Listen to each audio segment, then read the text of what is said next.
Hey there, folks. Welcome to another at-home table read. Tonight, we are jumping into a sequel that has been long awaited. We are going to be seeing the lost third Ghostbusters film. We're going to be wrapping up the original trilogy. We're going to jump right into this, so let's meet our cast tonight. Hello, my name is Mary, and I will be doing action description tonight. Hello, my name is Jeremy, and I'll be playing Ray. Thanks. Hi, I'm George, and I'll be playing the great Egon Spangler. Hey, I'm Curtis, and I'm playing Winston. I'm Logan. I'm going to be doing Venkman. I'm Bridget, and I'll be playing Oscar. Johnny, and I'm Todd. Hi, I'm Nicole. I'll be reading Janine. Angi, and I'm reading Dana. I'm Cate, and I'll be playing Williams. I'm Tyler, and I'll be doing Ghostbuster Recruit Seth. And I'm Lexi, and I'll be doing Tracy. Awesome. Well, Mary, take us away. Ghostbusters Incorporated, written by Lee Eisenberg and Gene Stupinski, based on characters created by Dan Aykroyd and Harold Ramis. Fade in, interior hallway, night. Two security guards, Reg and Dawn, walk side by side, their flashlight beams streaking through the hallway ahead. They both look bored out of their wits. One of them cradles a steaming cup of coffee in his left hand.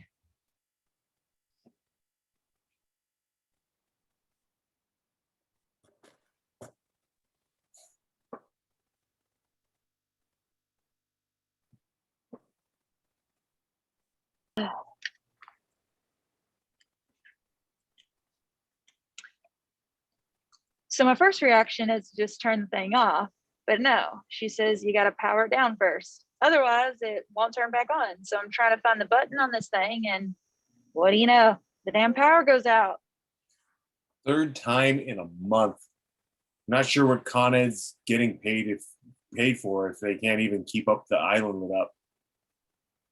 So now here I am running around this apartment, banging into shin-high coffee tables, stepping on cats, and she's screaming from the dark that I didn't turn it off. And now I'm screaming back at her, the damn power went out. Am I gonna get blamed for that too? The two security guards come around the corner, both stopping dead in their tracks, staring gape-jawed at the hallway beyond them. It's an absolute wreck, and half of the items down the hallway are floating in midair. Donnie, Reggie? what the hell do we do? Didn't we get this place checked out last year? I don't know. Slowly, the tables, chairs, and assorted free-floating furniture all begin creaking in midair, turning to face the two security guards.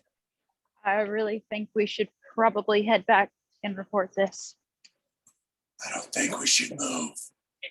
Suddenly, a large growling begins to build in pitch and resonance, shaking the walls and supernaturally suspended furniture. A voice booms with bass, uttering some unknowable language.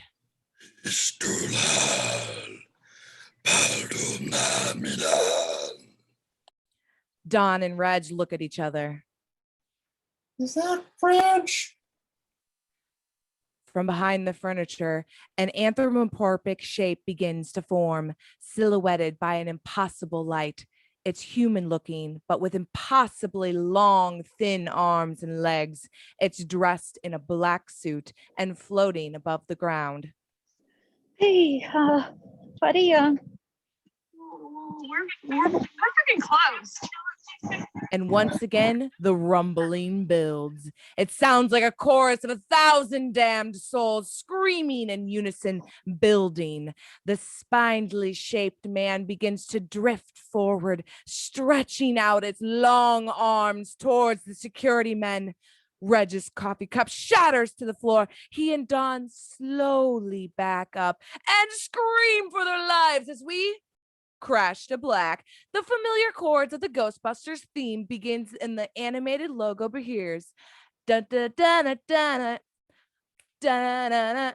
But instead of striking the usual pose, the ghost leans to one side, giving double thumbs up.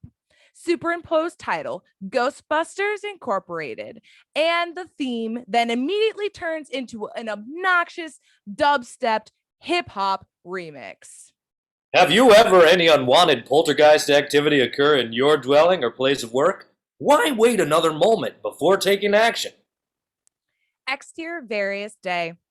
We see quick cuts, new young Ghostbusters, and updated Ghostbusters attire, entering homes and waving around expensive looking equipment.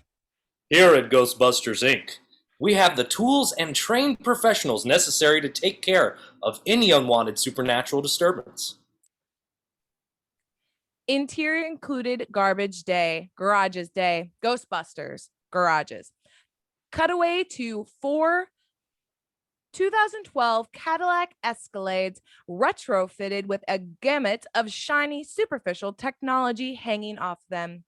Interior nice house day and more quick cuts. A cute girl in a Ghostbusters attire shaking hands with a smiling bathrobed homeowner. She suddenly twists around blasting a vaporous poltergeist. Why risk the lives of your family and loved ones when they can be forever safe from the cold, ruthless clutches of the undead? Interior dark bedroom night, quick cut. A perfect mother putting her perfect daughter to bed. Then suddenly, a blast of light and air reveal a screaming, shriveled ghost nurse in the corner of the room. Cut to interior Ghostbusters Incorporated Tech Room Day. A panning shot across the 4 new Ghostbuster recruits looking uselessly busy at computers in a very tech-heavy control room. And we pan over to Todd Prendaghast, dressed in a fancy updated Ghostbusters uniform and holding a visual clipboard. Hi, I'm Todd Prendaghast, CEO of Ghostbusters Inc. Our staff is on call 24 hours a day to serve you with all the competitive rates and seasonal discounts you can count on as the only state-recognized supernatural elimination service. Cut to interior Ghostbusters headquarters hallway day. Todd walks down the hall past a glass containment unit. Slimer, the green-hued floating phantasm, is one on the other side, looking utterly depressed. If you're stopping by with the kids, be sure to ask one of our experts to show them this greasy ball of ectoplasm here, the first spook ever caught by some of our professionals. The little girl runs into the shot, jumping up. Todd grabs her and cradles her gently, laughing superficially. So don't wait another minute. Call now for your free consultation. Here at Ghostbusters Inc., we understand there isn't anything in the world more important than your family and your children. Interior, dimly lit bar night, and the shot pulls back from the image, revealing it to be on an HD TV affixed to the upper portion of the ceiling. We drift back from more images of young Ghostbusters in action on the television to reveal Ray Sanchez locked on the television, Egon Spengler locked on his smartphone, and Oscar Barrett, early 20s, sitting at the bar in front of their mugs of beers. Ray and Egon have aged appropriately into the 21st century. Aside from the eye patch that Ray now sports, he glowers at the television with contempt, takes a drink. Oscar consults his smartphone. So tomorrow we're back over to Miss O'Leary's place in Brooklyn for another class 3. I don't know. I guess we'll sweep and tell her the same thing we told her last time. Then we're over to Jersey to check out the Holiday Inn again, and then back onto the island to that McDonald's on 5th that's been having weird bathroom stuff. Yeah, that sounds great, kid. It's good to be busy. Oscar follows Ray's gaze up to the television, flashing happy, successful ghost-busting images. Ray, you can't let that stuff get to you anymore. It's over and done with. Easy for you to say, kid. We weren't forced out of your own company. Well, could be worse, couldn't it? We're working, aren't we? You're still doing what you love. He's technically right. Ray finally breaks the gaze with the television. No, you're right, kid. I just wish that an overblown PR twit would actually listen about this spike in PKE readouts. Based on these recent investigations, it looks like something big could be starting. Well, it's not strapping on the packs like the old days and blowing stuff up, but you're still doing paranormal investigations and classifications. And how's the activity on the Large Hadron Collider coming along, Egon? Still as dangerous as ever based on the recent Higgs boson breakthroughs. I'm moving up my doomsday calculations to January 28th, 2016. Ray manages to smile, taking another long drink. 4 less days, huh? Unfortunately, it looks that way. Ray looks back to the television, a speeding Ghostbusters SUV speeding by the camera. I still don't understand it. We never used to be this consistently busy. Look at the workforce, the place is now. Every time we answer a call, there's 2 more waiting when we get back. Well, fellas, I'm pooped. You did good work today, kid. I would never have thought to cross-check that lemony odor to the electrical amperage shift in the appliances. Guess I'm starting to lose it in my old age. Ray, you guys wrote the book on all this stuff. Don't let any of this crap get to you. You guys are the first, and still the best. Thanks again, kid. Oscar slaps down some bills on the table and turns to leave. Ray and Egon settle up and head out with him. Exterior bar night. Just as Oscar opens the door, a loud wailing siren cuts through the night air. The 3 stop on the side of the street and a flashing, speeding Ghostbusters Incorporated Escalade roars past them. Ray looks to Egon, who perks his eyebrow in response. Exterior nice apartment night. Ray and Egon and Oscar exit a beat-up mid-90s sedan, heading across the street to the growing crowds and commotion. Amidst the chaos is the parked Ghostbusters Escalade, lights flashing, flanked by reporters and gawkers. And here's Todd Prendaghast in the flesh, suited up and sleazy as all hell, already talking to a female reporter. That's a great question, Marie. I've got every bit of confidence in the world in my team. Unfortunately, we can't really go into the details on the specifications of this particular haunt.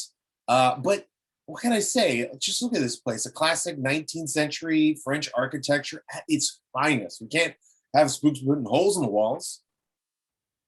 He flashes the greasiest of rehearsed smiles. On the trio, they watch from the back of the excited crowd with an unimpressed glares. 2 Ghostbuster recruits, Seth and Gina, mid-20s, movie star beautiful, with her new gear and jumpsuits, come out to push the crowd back. Okie doke. Everyone please get back and let us get to work. Lots of time for interviews once we've captured this ghost. The 2 recruits push back Ray and Egon, the founding members of the company. Watch it, you punk. We were answering these calls when you were still protein on a glazed donut. Please keep back, old timers. You could hurt yourselves back there if you were not too careful. Leave this to the professionals. Ray and Egon are both enraged, but comply and move back with the crowd. Oscar sheepishly looks on Todd as he maneuvers through the crowd, taking snapshots with various people and signing autographs while the Ghostbuster recruits do all the work in the background. Through happenstance, he winds up standing next to Ray and the others. Evening, fellas. I need those new classifications from today on my desk by like 9 a.m. tomorrow morning. What's going on here? It's another spindle creature sighting, isn't it? Todd is already in the midst of yet another interview, completely ignoring Ray's question. I guess I never really thought it before throw, Jeff, but I really have to go over it with... Damn it, Prendaghast! Great to hear, gentlemen.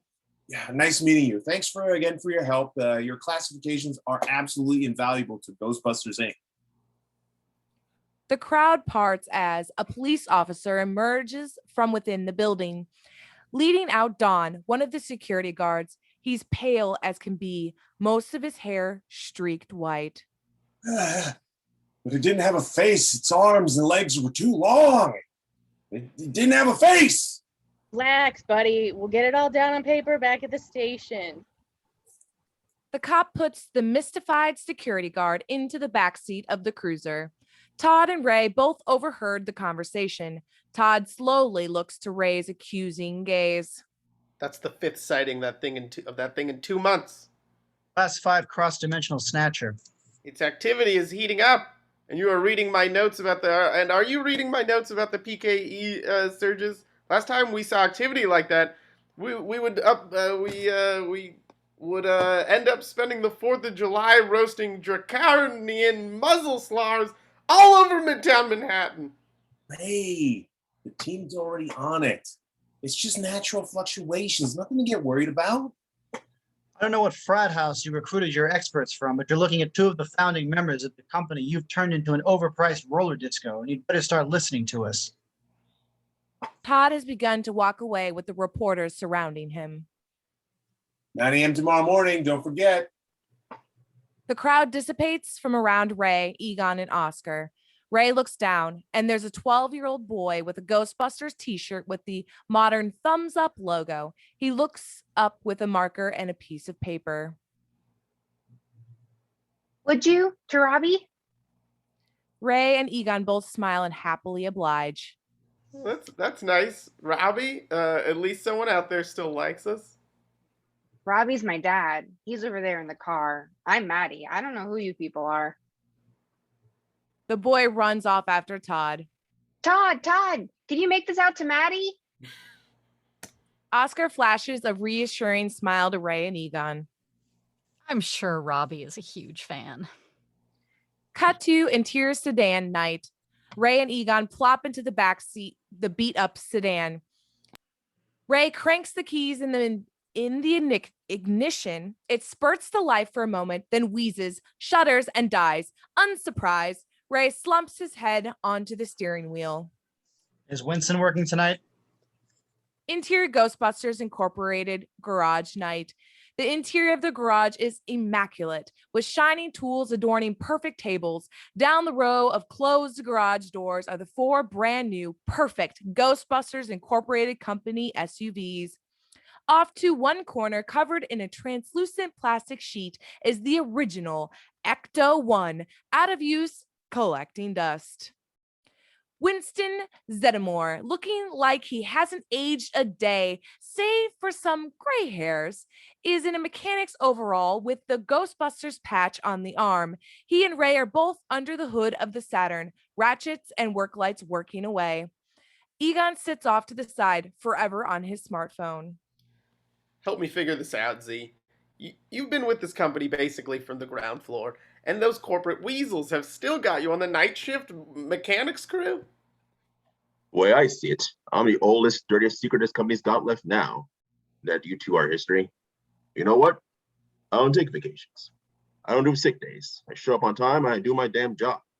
Not exactly using the full potential of my doctorate, but hell, I'm employed with benefits. Yeah, well, I guess you're right.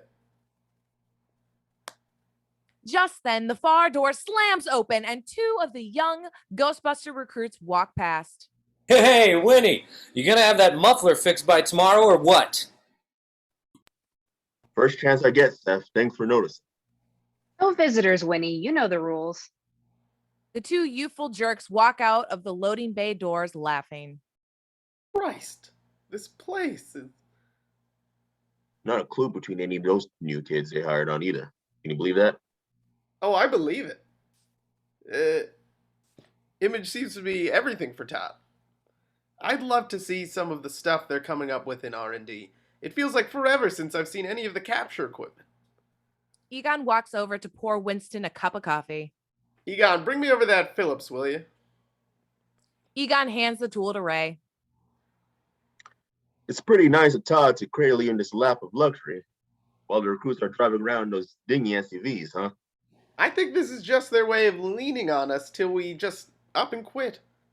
Cripes! 20 years ago, had you told me taking this place public would lead to us getting forced out, After one little slip up on a bridge, I'd say you were on wacky glue. In the shareholders' defense, Ray, we did collapse a bridge. Yeah, but we saved the city. Board didn't see it that way, though, did they?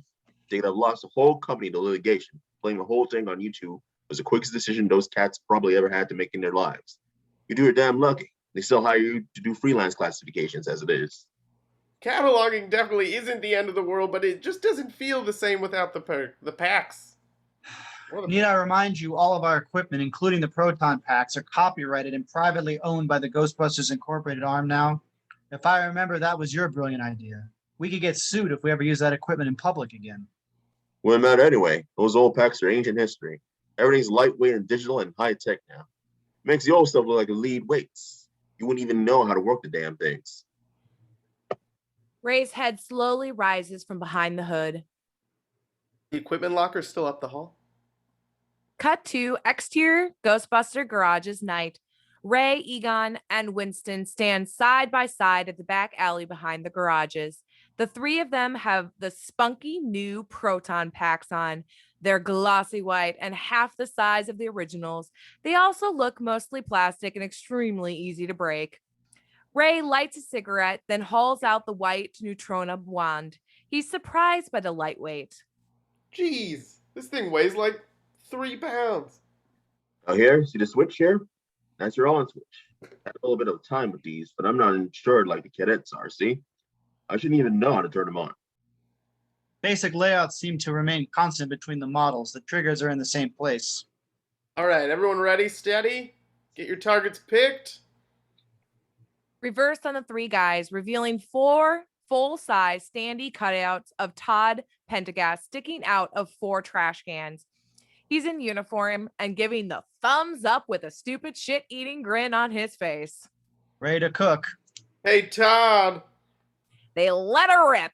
Coiling, undulating, blue-black beams streak forward, whipping back and forth and torching the cardboard standees. The flaming standees explode out of the garbage cans, flipping end over end in a sparkling, flaming light show. The entire area surrounding the alleyway lights up with pulsating and blinding blue light. The standees clatter on fire to the wet pavement. Ray, a wide-eyed, dopey grin on his face, looks over to Egon and Winston. Throughout the spectacle, it is apparent that these proton throwers are vastly less powerful than the originals. Effective, I must say. The ions seem to have a much more focused radius. Ion lithium subatomic reactors, you said? Something like that. Yeah, from what I hear at R&D, it takes half as long to charge them the power. And the power cells are twice as stable. All brand new, inside and out. And it's a lighter delivery, so it doesn't torch walls or furniture. Good way to save on liability. There's no power behind these things at all. The equipment is too light. This all feels like you could break it by sitting on it. It's a wonder you can contain anything with these weak proton streams. I don't want to be the party pooper here, guys, but I've only got another 20 minutes before I'm out of here for my 3-day week. Yeah, good thinking, Z. We've got a full day tomorrow. Winston's head jerks instinctively. We hear the faint sounds of sirens approaching. Cops. The three scamper like rats up the alley. Interior Gracie Mansion morning. 2 large doors bang open, revealing Mayor Peter Venkman in full stride, swarmed on either side by mayoral advisors. He's attempting to do his tie as he makes his way through the building, ignoring most of the people screaming at him. He looks swamped.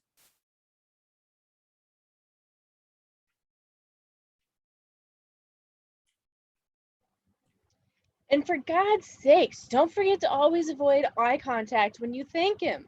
It's horribly impolite in their culture to look them in the eye unless you're threatening their lives. We tried to ask his bodyguards to keep their AK-47s in their hotel rooms, but they've refused.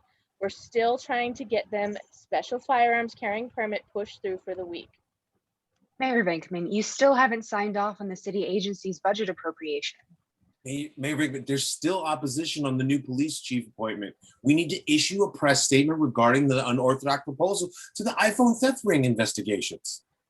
Oh, also, no shades of gray or blue. Apparently, in their culture, blue is synonymous with death and bad harvest fortunes. Venkman casts a belligerent glance down at his dark blue suit. And he's a huge Knicks fan. He wanted you to know that. Janine! Janine! Appearing completely out of the blue, pops up Janine Melnitz. She's dressed in a sharp pantsuit with a binder close to her chest. She keeps pace with a hectic walk. Just answer the questions and simple about the budget approaches for now. We can hold off on making an official statement about the police chief McEachron until next week. If they ask about him, just say we're still discussing his approach. As far as the Prince Undungu, hell, who knows? I've been in Zanzibar. Just don't chew with your mouth open, okay? What the hell do I do without you, Janine? What am I eating with my hand? Should I suck my fingers at the table? Oh, there's something heating up about the skinny ghost thing. You know, those 2 security guards that were attacked last night at the Yardsdale Art Exhibit? Oh, Jesus. Yeah, they're gonna want to comment, so be prepared. Ghostbusting, my favorite goddamn topic. Without breaking stride, Venkman flings open the front doors of the mansion. Exterior Gracie Mansion morning, revealing a podium set up atop the steps and a press waiting. Venkman hits the podium and raises both hands, trying hard to quell the reporters. Now, it's only a few fleeting opportunities in a lifetime we can truly indulge in the infinite wisdom of a visionary peacemaker. Today, I'm granted that very honor by welcoming his lordship and eternal ruler, overlord, and uncrowned king of Ireland, Prince Undugu Kataha, to the city of New York. Off to one side, sitting with his terrifying bodyguards, Prince Undugu offers a disinterested wave. A reporter leaps to his feet. What about the human rights violations the prince stands accused of? What kind of a message are we sending to the American people by giving a warlord free reign throughout our city and a speaking engagement in front of the UN Assembly? Venkman is blindsided by the question. He slowly composes himself. On the positive side, I've heard they've cut back on mass slaughter a lot in the last week.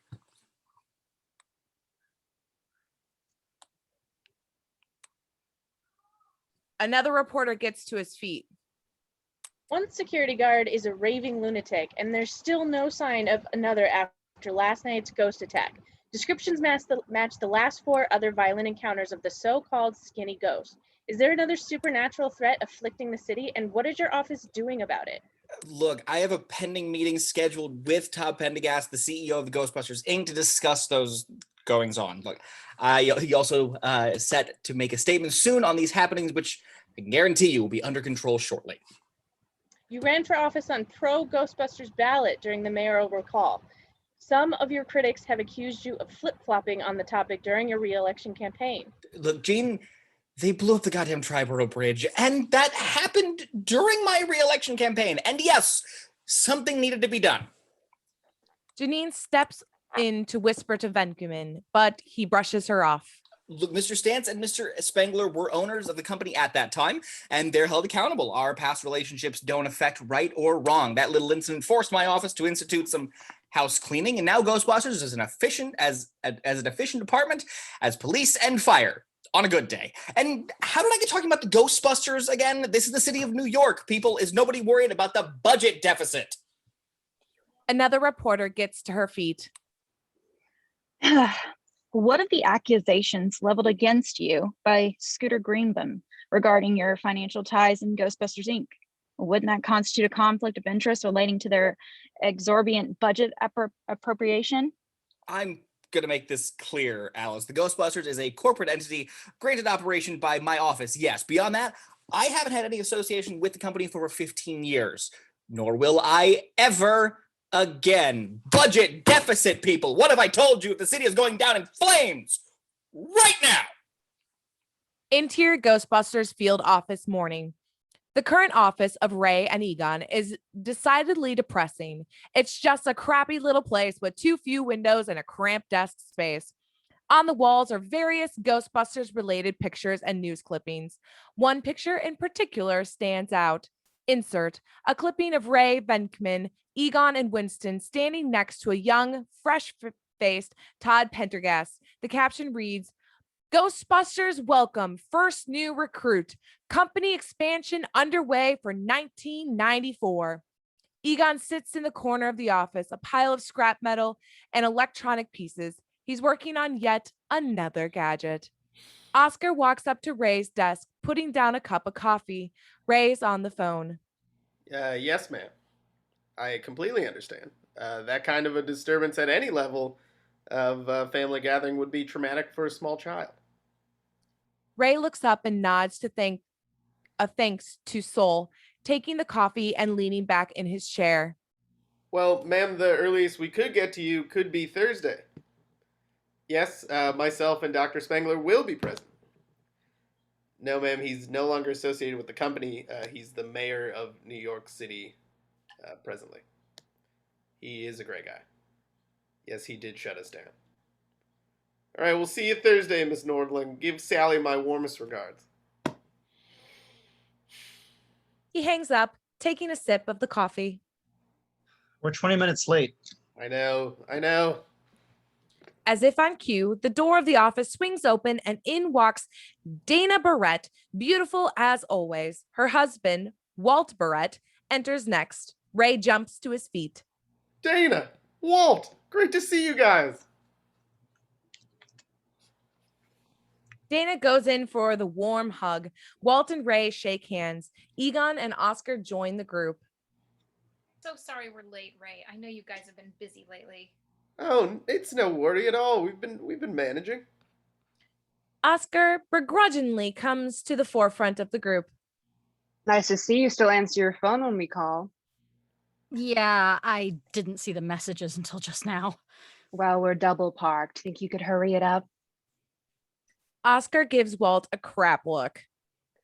I really wish we could stay and chat longer, but the rehearsal starts in 20 minutes. Not even sure if we can make it as it is. Dana takes the cue from Walt, who exhibits no interest in staying any longer than necessary.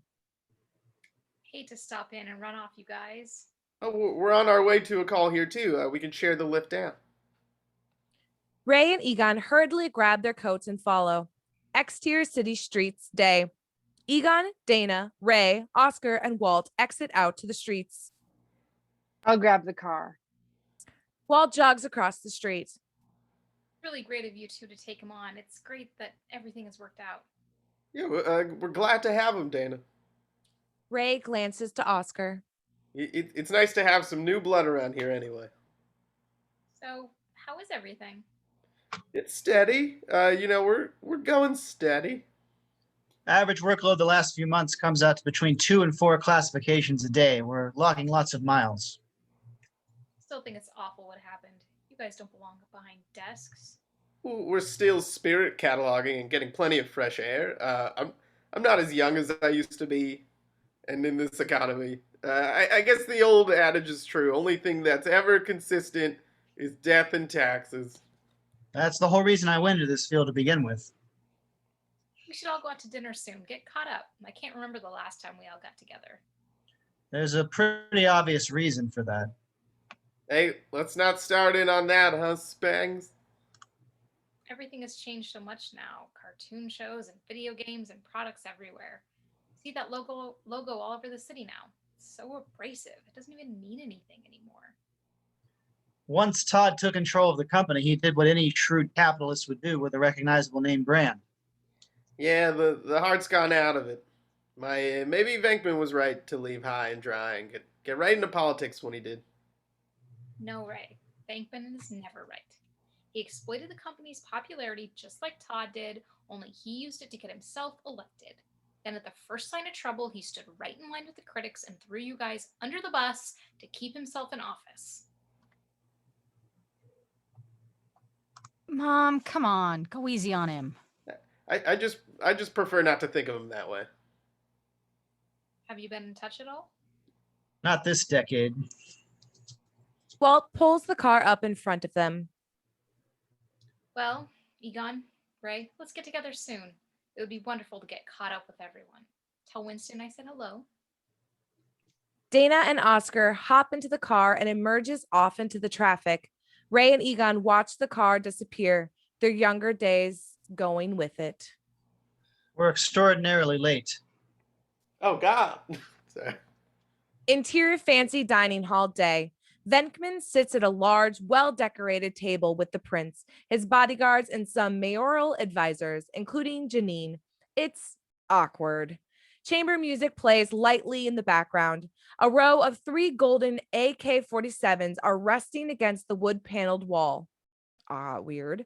Venkman hasn't touched his meal, nor has the prince. They're staring at each other, Venkman terrified, the prince's glare accusing.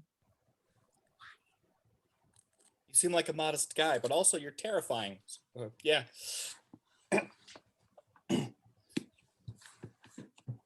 One of the prince's bodyguards, bodyguard 1, leans over to the prince and translates. The prince responds. Prince says that he's not eating until you eat. He suspects corrupt capitalists of seizing this opportunity to poison him. Venkman's eyes perk. That's a new one. If I eat first, then he will. That's what the holdup's been?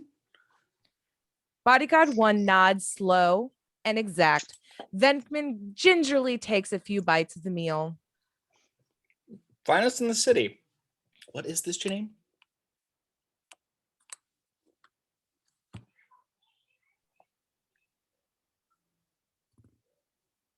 Janine? It's roasted duck, Mia. Yeah. She shoots a plastic smile to the prince at the other end of the table.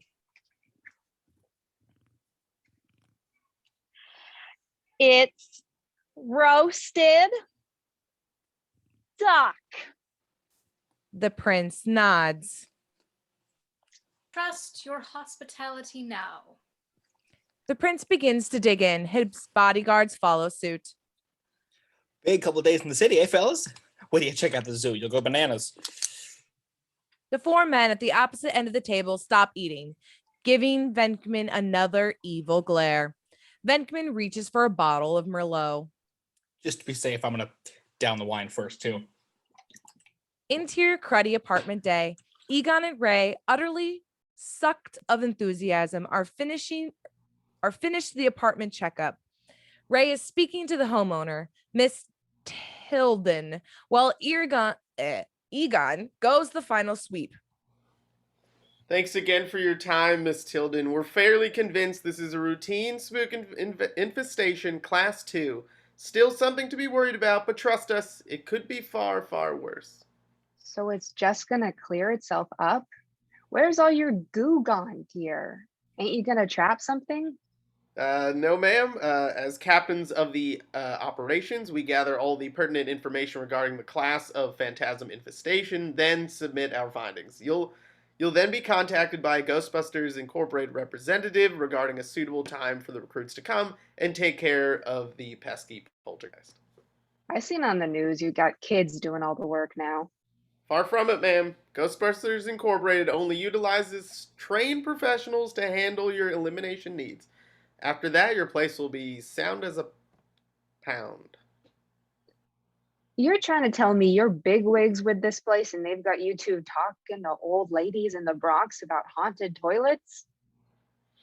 Ray tries hard to stifle his anger with a barely operational smile. He hands Miss Tilden the bill. We take cash or most major credit cards. Do you know Todd?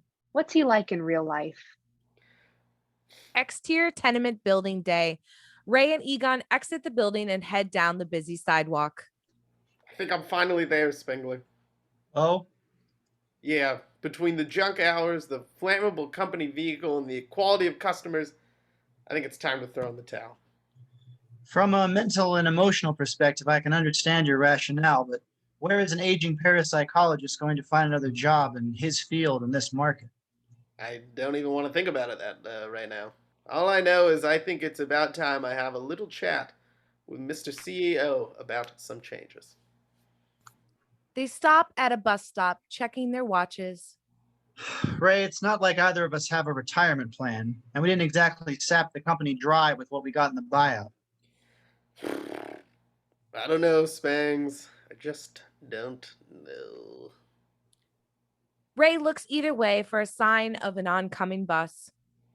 Exterior construction site day. Venkman, wearing a hard hat that clashes substantially with his $1,000 suit, stands next to several construction workers at an unveiling. As per usual, reporters and photographers are everywhere. And in this day and age, there is nothing more important than our children's future. And that's why, as mayor of New York, it is my undisputed honor to declare this site.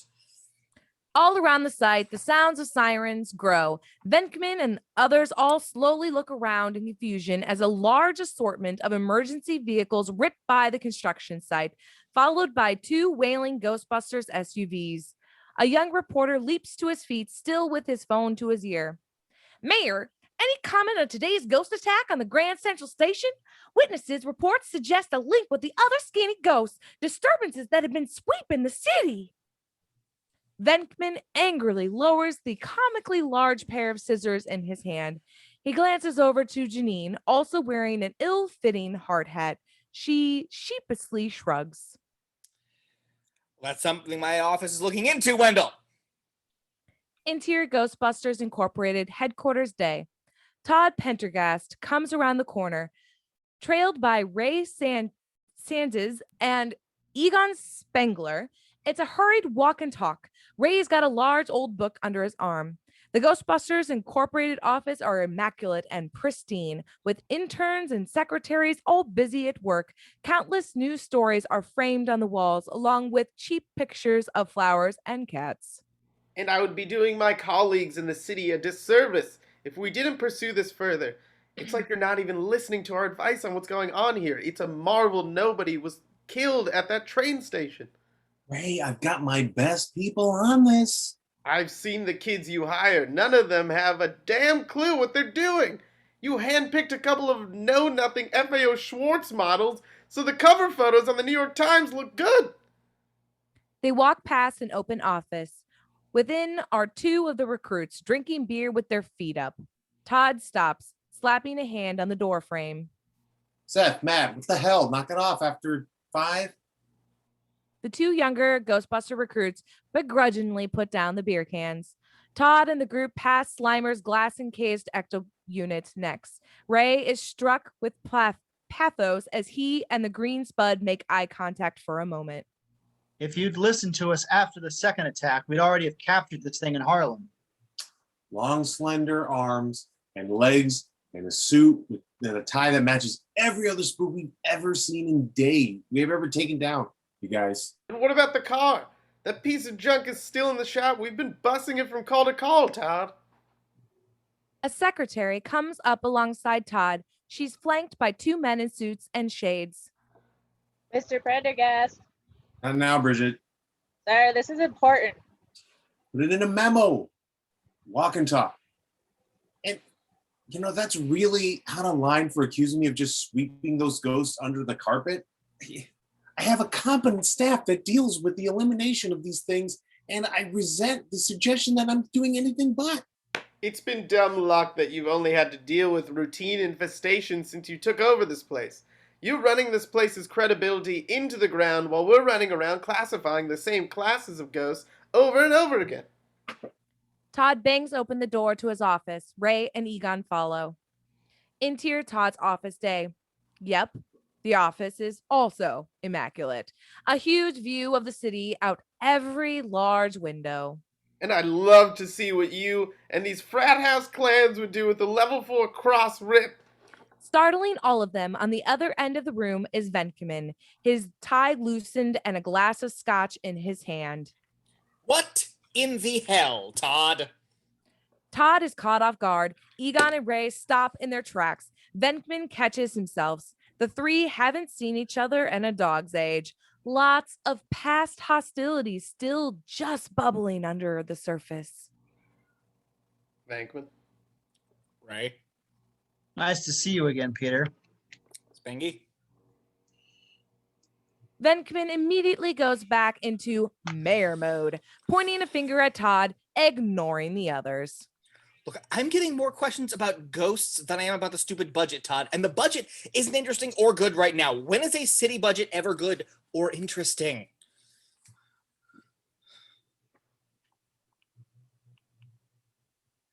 Todd slumps into a seat. Come on it, Pete. Do you think it's easy on my end? Do you want to try running this place? We Have. Todd pours himself a glass of scotch, shucks it back. My people are doing everything in their power to try to track this thing, but it's not giving us any constant readouts that we could track. None of our computers know what to do. For starters, I don't even think the new equipment is capable of holding this thing. All your cost cutting has rendered the new proton packs almost completely impotent. It's no wonder your people are containing any spooks at all with the low yield they deliver. It keeps the liability insurance down, Spangler. We're not scorching tables and throwing around enough energy to vaporize a housewife anymore. It's new and improved and safer. Have any of your people cross-checked the ionization rate left at the scenes with the history of the sites? It's first-year parapsychology, Todd. These things are always just echoes left behind, even if it's a cross-dimensional specimen. Hell, Todd, I knew that. We are collecting evidence at each site. There's no reference to this subject in any of our systems. Ray slams open the decrepit old book onto the desk, flipping open the pages. He points his finger down on the page. Tobin's Spirit Guide. Remember this? Yeah, I stay up to date on that. Wolfram von Gruhan. Born 1834, died 1899.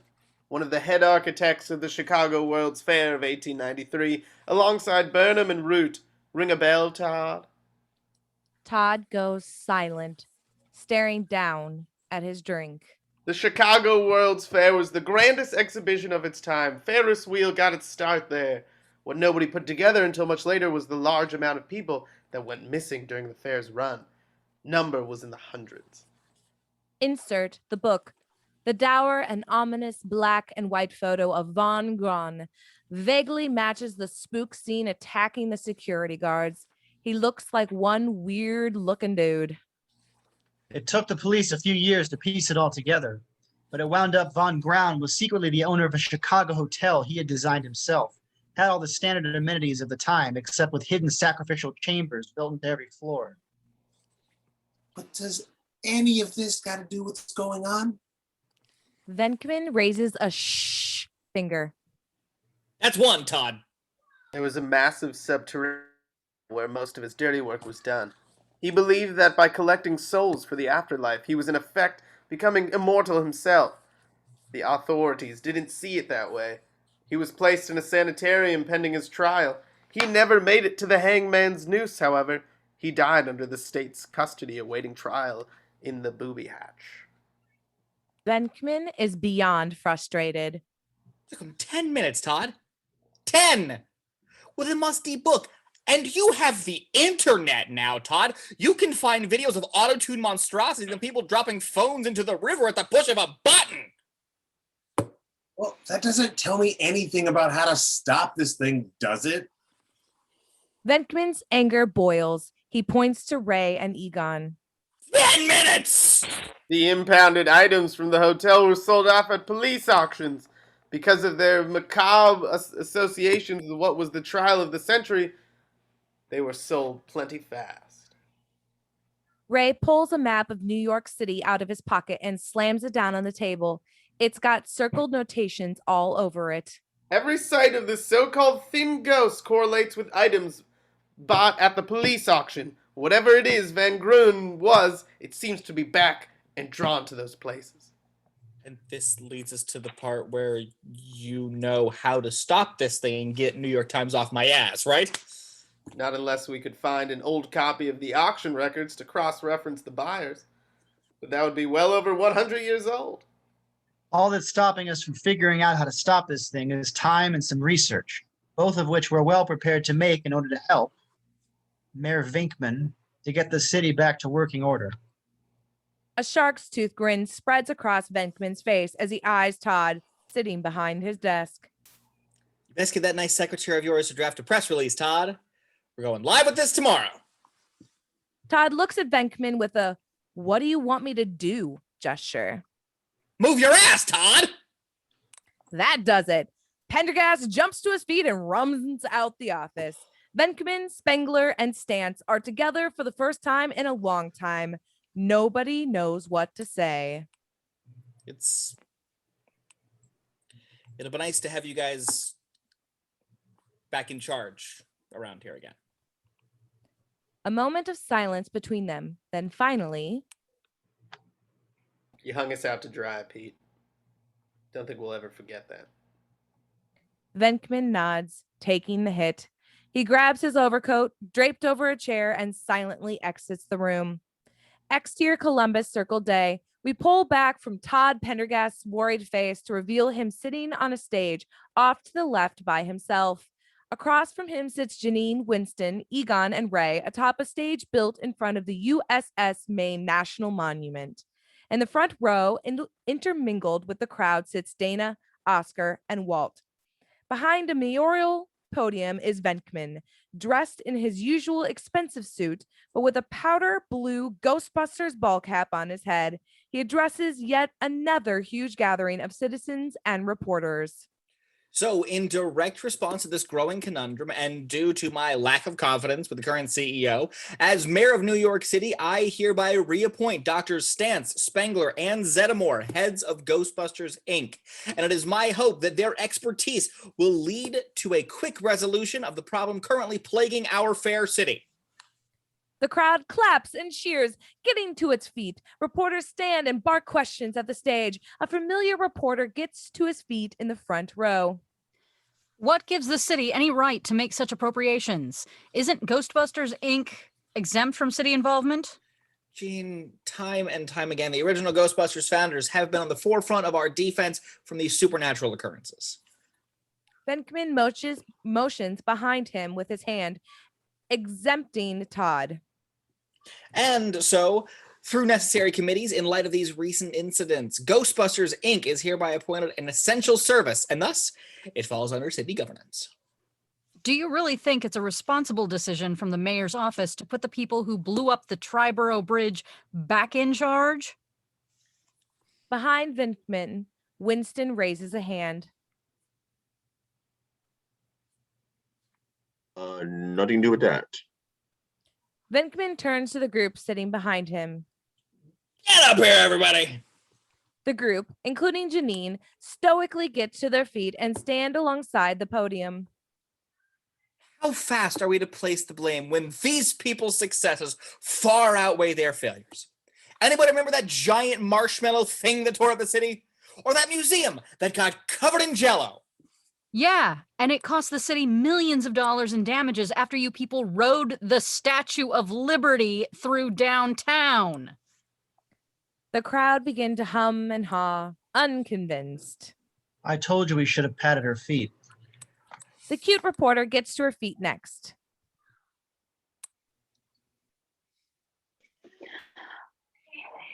Mayor Venkman, as a longtime correspondent with the New York Metro News, I had the misfortune to be the scene covering of all of these encounters, including the disastrous third incident. These men are heroes. They risk their lives every day for a meager paycheck. Believe me, I've seen their books. Egon and Ray exchange unimpressed glances. Suddenly, Dana jumps to her feet, turning to face the crowd. Walt, sitting next to her, looks annoyed. These men saved my life. These men saved the life of my son. How many people here today have been impacted by their bravery? Stand up now. Slowly, but surely, scores of citizens stand up around the audience. They saved my life. They saved my life too. They saved my daughter's life. On Ray and the others on stage, they glance at each other, solemnly affected by the display. On Dana. We should be thankful for them. And unless any of you here would be willing to step into their shoes, then I, for one, thank them for their selfless services and am grateful to have them back. Quickly, the crowd grows thunderous with their cheers and applause. Ghostbusters, Ghostbusters. And the original Ghostbusters team stands side by side at the edge of the stage, taking in the cheer and applause as we cut to a montage. Interior Todd's office day. Movers are busy replacing Todd's stuff with 3 desks for Ray, Egon, and Winston. Todd is dismayed, standing alongside the others. Ray offers him a sheepish shoulder pat. Interior briefing room day. The cocksure young Ghostbuster recruits all sit uninterested with their arms crossed. Ray and Egon address them curtly. And that's why we're pleased to announce you're all fired. Every single one of you. One of the recruits angrily hops to his feet. This is bullshit! The recruits file out angrily. Egon and Ray nod to each other with the shit-eating grin on their face. Interior Ghostbusters office day. Winston and Egon sit behind a desk, clipboards in their hands, interviewing replacement Ghostbusters. Todd sits behind them, slumped, defeated, but still on payroll. The newest interviewee is a late 20s, nervous young woman, Tracy. So, do you have any past experiences with paranormal eliminations or investigations? Look, let's just cut through the BS. I was just a manager at Blockbuster Video till they went under. The economy is horrible. I'm a liberal arts major and there's no jobs anywhere. If you want to tell me you've got people with parapsychology degrees lining up for these openings, go right ahead. But if not, just consider I'm 2 months late on my rent, and if I can't even get hired as a Ghostbuster, I'm probably going to jump off the Brooklyn Bridge. Winston and Egon give each other a quizzical looks. Cut to another new face, Parker, 30s. I can cook, I can clean, and I own over 30 different firearms. Cut to another new face, Jeff, mid-20s. I used to drive a bus, but I got let go. I'm a good driver, though. I follow parapsychology very closely. It's my first and only hobby, and I'm reliable and a damn good worker. Egon and Winston both have impressed looks on their faces. They nod slowly. However, Jeff is suddenly distracted by something. Without notice, he screams at them over the table, grabs a stack of writing tablets, knocks over his chair, and sprints out of the room. Egon and Winston relax after they're sure he's gone. Well, that's a shame. Up to that last part, he was my favorite candidate. Cut to Williams, mid-20s, nebbish and awkward as hell. What are your thoughts on astral projection, the legend of Bigfoot, and the real events behind the Tunguska blast of 1908? Williams is terrified. He smiles artificially. Yes. Egon and Winston look to each other again. Still better than the other guy. Interior Ghostbusters Inc. R&D Department Day. Ray, Egon, and Oscar take to several new pieces of ghost-busting hardware, their expressions dictating their lack of interest in the new equipment. Egon begins slamming one of the proton wands against the metal table. Ray, always the tutor, shows Oscar the ins and outs of the proton gear. The new hires, Parker, Williams, and Tracy, watch and listen off to the side. Interior Ghostbusters Incorporated Storage Units Day. Ray, Egon, and Oscar heave open a large door, spilling a shaft of light into the cold storage area. Creeping with mist, Egon consults a binder in hand, then points. 304. The three walk down a long concrete corridor, finally stopping at storage unit 304. Ray unlocks the metal door, and light spills into the unit as well, revealing the classic proton gear covered in dust. Exterior haunted townhouse night. Oscar, Winston, and Ray sucking a cheap cigar, hanging around out front, leaning on an idle Ghostbusters SUV. Inside the building, periodically, blue flashes of light pulsate through the windows. And then the three new Ghostbuster recruits come out, defeated, covered in slime. No good. Can't hold them with these things. Ray examines the useless new proton throwers and shakes his head. Liability, my sweet ass. These things couldn't catch a cold. What's the plan then? Ray and Winston look at each other, then nod. They retrieve 2 classic proton packs from the back of the SUV and suit up. Winston shoots the 3 recruits a smile. Watch and learn.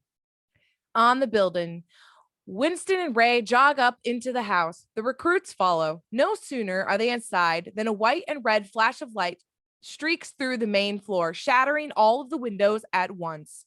Interior Ghostbusters headquarters evening. Ray addresses news crews with the newly assembled team behind him. Interior Ghostbusters Incorporated headquarters day. Egon is busy at work taking apart the new useless proton packs. Cut to several cutouts of Todd lined up at the far end of the firing range. Tracy, Parker, and William stand side by side with the retrofitted new proton packs. Let him cook. The Ghostbuster recruits all let her rip, but the powerful proton packs are too much for them to handle. The undulating orange streams of energy flip and flop in every direction. Ray and Egon hit the deck as behind the steel table. The smoke clears and the room is decorated with blackened, smoking streaks on the walls, floors, and ceilings. The cutouts of Todd are all completely unscathed. All of the recruits are dazed, visibly upset. Williams begins to cry. Ray and Egon nod in approval. Exterior Central Park dusk. The rotted, glowing hobo ghosts, backed up by 2 other ghostly, stereotypical old-time hobos, wreak havoc through Central Park. Innocent people scatter in every direction. The 3 Ghostbuster recruits, along with Oscar, step out from the greenery, equipped with the retrofitted proton gear. They cut the spooks off. Egon and Ray step out from behind them and issue the order. Have at him. The recruits blast in unison. The energy streaks, now brilliant and powerful. Trees split apart, limbs collapse to the grass. They tangle up the ghosts. 3 proton traps are tossed out and trapped in 3 pulsating white beams of ascending light. The spooks are sucked down into the traps. Oscar lifts up the smoking trap, walking to it over to Egon. Holy crap, that was a rush. How was that for everybody? I'm gonna puke, but that's fine. You're pulling to the right. That gets easier once your shoulder begins to wear out. Thanks. Interior Mayor's office night. Venkman sits behind his desk. Janine enters his office with a smug smile on her face and delivers a report. The top line reads, Ghostbusters damage reports as of 9/27. Venkman's eyes bulge as he reads the figure, then anxiously signs it. Interior Ghostbusters Incorporated hallway day. Ray walks along the corridor looking sheepish. He stops with his back to Slimer's ecto containment unit, making sure the coast is clear. Hastily, he turns and jams a key into the lock, powering down the unit and opening the door. And Slimer screams for joy as it blows out of its confinement, blowing paper and chairs over as it zips down the hallway. Ray looks around suspiciously, then heads for his office. Interior Ghostbusters Incorporated briefing room day. It's a large amphitheater-style room with the 3 new hires and gear sitting and taking notes. Winston stands at the front of the room, a PowerPoint-style presentation projected behind them. The top line reads, Spook Reports. It's a map of the city with several spots circled. Parker and Tracy, you're taking a double haunting on Rampant. Class 3, bring plenty of towels. Interior Dana's living room day. Dana and Walt sit in relaxed clothing on the couch with glasses of wine, watching television. On the television screen, a new Ghostbusters commercial depicting Ray, Egon, and Winston pitching their new specials. In the background of the scene, amidst a group of science extras, is Oscar, uselessly pushing random buttons and staring doe-eyed into the camera. Exterior New York cityscape dusk. The Ghostbusters Incorporated SUV races through the night, lights flashing, sirens squealing, traffic lights ignored. End montage. Interior Ghostbusters Incorporated research room day. The room appears to have a very lived in as of late, with empty pizza boxes and snack food galore. There's couches in the corner that have been obviously slept on. On the walls are all new framed newspaper coverage. One headline reads, Ghostbusters Incorporated under old management. Stantz and Egon walk past it, a large plastic tote case in Ray's hand. He slams it down on the table. We reveal Oscar and Winston leaning on the other side of the table. Sitting off to the side are Williams, Parker, and Tracy.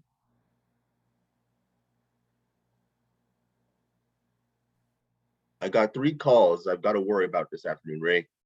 Yeah, I'm sorry to pull you off the floor, but I think we all need to see this. Prendaghast, coffee.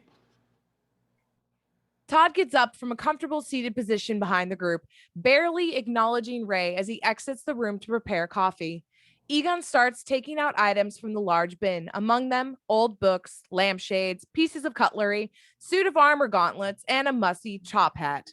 The 3 new recruits stand up and gather around the table. Nobody really seems to be floored by what they're seeing. Guys, I don't care about your yard sale scores. These are some of the artifacts that we've authenticated as previously belonging to von Graun. Yeah, they don't look new. Up till now, we've had them sequestered. We wouldn't even think about having them together. And why not? As if on cue, the items begin to vibrate, building in intensity. Then, in the blink of an eye, they all slam together, forming a tight ball that hovers in midair. Egon scans it with a PKE meter. It's sad to think that's what I assumed was going to happen. Loads of psychokinetic energy coming off these babies now. As far as Spengs and I can tell, they were harmless up until they came into contact with the skinny ghost. And now, for whatever reason, all they want to do is come into contact with each other. Close as we can tell, the most likely answer seems to be that Van Graun binded his psychic energy into the item's backup drives for an eventual return. Oldest trick in the book. Simultaneously, Oldest trick in the book. Ray places the floating ball of junk back in the container and seals the innocent-looking Rubbermaid tote. He pushes a button on the side and it jolts to life as the sound of separating items can be heard from within. This theory also lends credence to the supposition Von Graun was anything but human. There have been various items missing from the encounters. Police couldn't make heads or tails of it, and neither could we until tonight. Ray pulls up a large map and unspools it over the table. With the new spectral analysis capabilities, we have a perfect way to track any unusually large pockets of psychokinetic energy on the island. If it's bigger than a Class 5, it'll show up as a hotspot. Oscar and Winston lean over to look at the map. Ray points his finger over a large reddish section on Staten Island. And wouldn't you know it, the old Brundleheim tuberculosis sanitarium is off the charts. Tracy looks visibly upset as she hears the news. You don't have to go to Staten Island, do we? The last department that used that building was for tuberculosis research at the end of the last century. However, it was the Brundleheim Department of Mental Hygiene. Winston lethargically raises his hand. Let me try and jump ahead here. By all means. They kept Von Graun at the crazy farm. Bingo, Z. Authorities stuck him there for 2 years while they gathered evidence for his murder trial. Mental institutions around the turn of the century were anything but accommodating. The place would have been a madhouse. And from court documents we found, it looks like Von Graun was caught more than a few times wandering the grounds at night. None of the guards ever copped any complicity. This is all leading us to going to investigating an abandoned mental asylum on Staten Island at night too, right?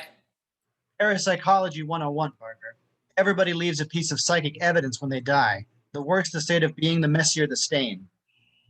Egon eyes the map. I couldn't imagine the amount of negative psychic energy tied into a place like this. Readings indicate this place is getting hotter and hotter on an hourly basis. We hate to crack the whip, but it looks like we're all going to have to pull in some overtime today. I'll take them out. We're booked solid until at least 9:30 tonight. After that, it gets quiet as far as the bookings go. Ray and Egon glance up to Winston and Oscar. They all share a knowing look. William raises a hand. I have dust allergies. Exterior wrought iron gates night. An Ecto SUV pulls into a small clearing up to the dilapidated gates. Stone walls crumbling on either side of its rusted wrought iron frames. Looming in the distance behind the gates, the faint shape of a massive institution. Interior Ecto SUV night. Winston is doing the driving, with Oscar in the passenger seat. Tracy and Parker sit in the back, both not looking very happy. You buy that allergies thing for a second. Absolute bullshit. Exterior wrought iron gates night. A security guard pulls up driving a beat-up Chevy Vega. He exits the car and meets Oscar. They shake hands. Hi there, Oscar Barrett, Ghostbusters.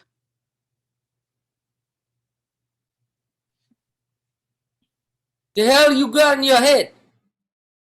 And we reveal a clunky video camera that Oscar is wearing on the side of his head. It's really technical. What'd you do, lose a bet? Ha! Look stupid. This is very highly advanced investigation equipment. Yep. He tosses Oscar the keys, turns, and gets back in the car. Just drop the keys off at the office in the morning and watch out for the garbage cats. He peels out, kicking up dust as the small car disappears down the wooded dirt road. Interior Ecto SUV night. Parker and Tracy, unimpressed, in the back seat. Garbage cats. Yeah. Exterior Brundleham Institution night. The Ecto SUV's headlights send shafts of wafting fog in and out of view as it pulls up to the crumbling main entrance. The squad exits the vehicle. Winston pulls up the back hatch, giving out proton packs. They all suit up. I want everyone staying close together. No wandering off. And kid, if you even so much get a scratch, then it will kill you. Stay close. Sure thing. And thanks. I really needed that boost of confidence. Oscar's eyes drift to Tracy. Adjusting straps, she meets his eyes for a second, then looks elsewhere. I don't even really talk to my mom that much. I'm my own man. Tracy walks off, following Winston. Oscar sighs, defeated. He adjusts the helmet cam on the side of his head, then presses his shoulder walkie. Come in, Ray. How's the signal coming through? Interior Ghostbusters headquarters night. Ray and Egon sit at a table. The blueprints of the asylum spread out across the table. A crackly video stream is broadcast live to a small LCD TV.